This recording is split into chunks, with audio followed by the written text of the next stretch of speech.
In Parashat Behukotai, there's a Rashi that hints to a very deep idea. So I thought we'd look at this Rashi a little bit and try to make some connections and see what some of the commentators say.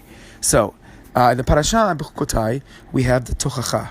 We have the small rebuke, where, as compared to the large rebuke in Devarim, where Hashem tells us a list of curses that will happen if we don't keep the Torah, if we don't keep Shemitah, however you learn the beginning of the parasha.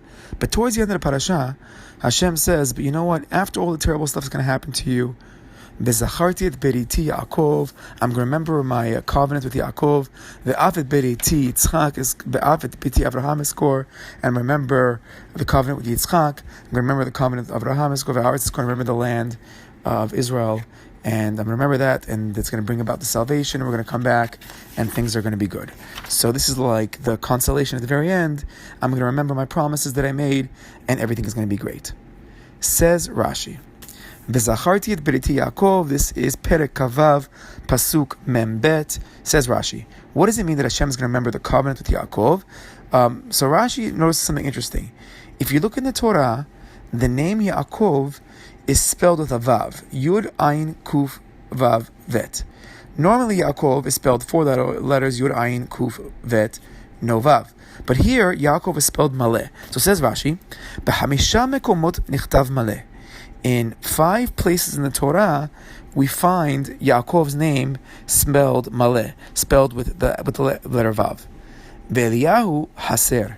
And if you look at the Navi, you're going to find in Nevi'im 5 places where Eliyahu Navi, his name is spelled without the Vav. It's spelled Eliyah, Aleph Yud, Aleph Lamed Yud Hey, without the Vav at the very end. So 5 places Yaakov has a Vav in it, and 5 places Eliyahu is missing the Vav. Okay, so why? So Yaakov, so says Rashi, Yaakov natal ot.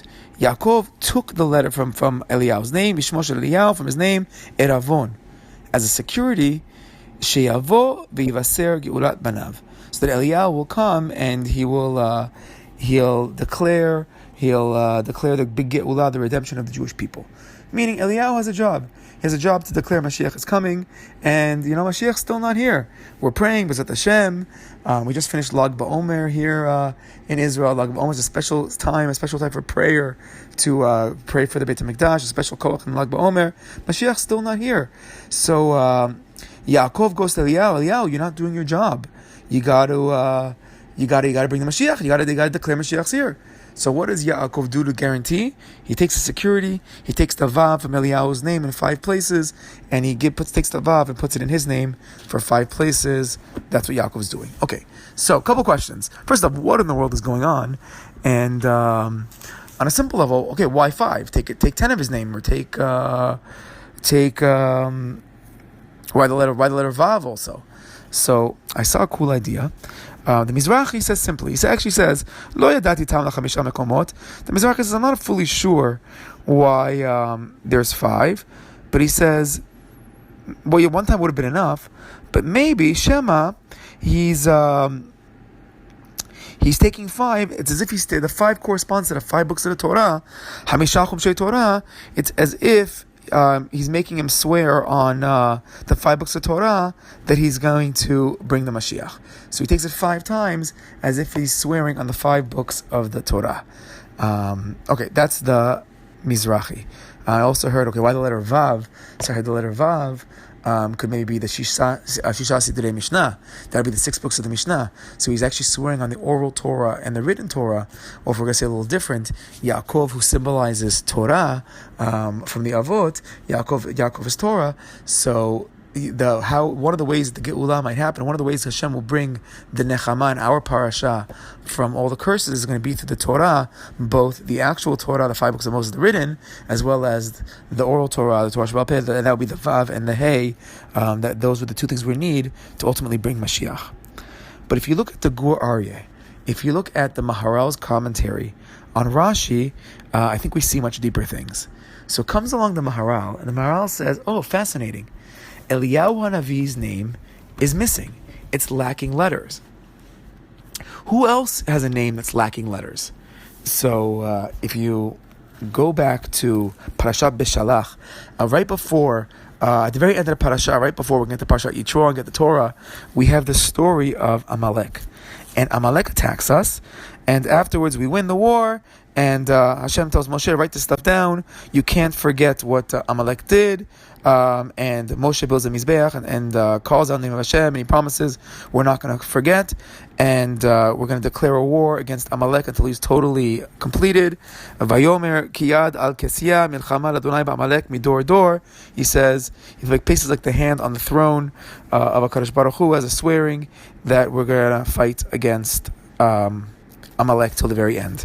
Rashi over there notices that when it speaks of Hashem's holy throne, it uses the word kes instead of kiseh. It's missing the aleph at the end. And when it says God's name, it uses the name Yud Kei, but it's missing the Vav Kei. So we spoke a second ago about Eliyahu and Avi's name missing the Vav at the end, but over here we have Hashem's name that's missing some letters. Says Rashi, this is back in Book of Shemot, Perek Yud Zayin Pasuk Tet Zayin. Says Rashi, Umau kes v'lo ne'emar kiseh. Why does it say kes without the aleph? Ve'af Hashem nechlak l'chetzion. Even God's name, the Yud Kei Vav Kei is cut in half, just Yud Kei. So he says, Nishba HaKadosh Baruch Hu, she'ein shemo shalem, ve'ein kiso shalem, ad she'imche shemo shel Amalek. Hashem promises and swears, my name is not complete, my throne is not complete until you totally erase Amalek. As long as we have this galut and we have all the problems that we have from Amalek, and the galut of Edom right now, and Amalek will be the chief son of Edom in the exile that we're in right now. Hashem's name is not complete. Hashem says, I'm not complete as long as we have this exile. So, says the Maharal, fascinating. So, God's name is not complete. What else is not complete? God's throne.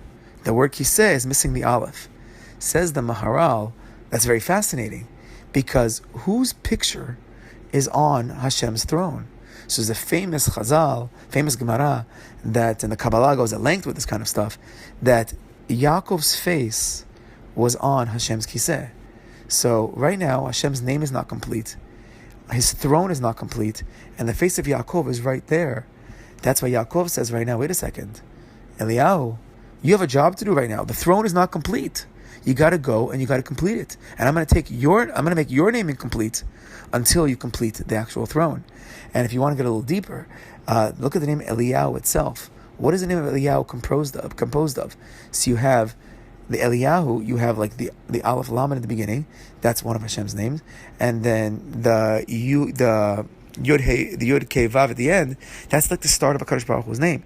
Eliyahu's name is Eliyahu's name itself. His name is made up of two names of God. This is like a super name over here, but Yaakov is saying your name can't be complete either as long as the HaKadosh Baruch Hu's name is not complete, because you got to promise me right now, or at least like according to Mizrach, you got to swear to me on the Torah, the Chamishah Chumshei Torah, or maybe a Mishnah as well. You got to go out there, do your work, and bring Mashiach.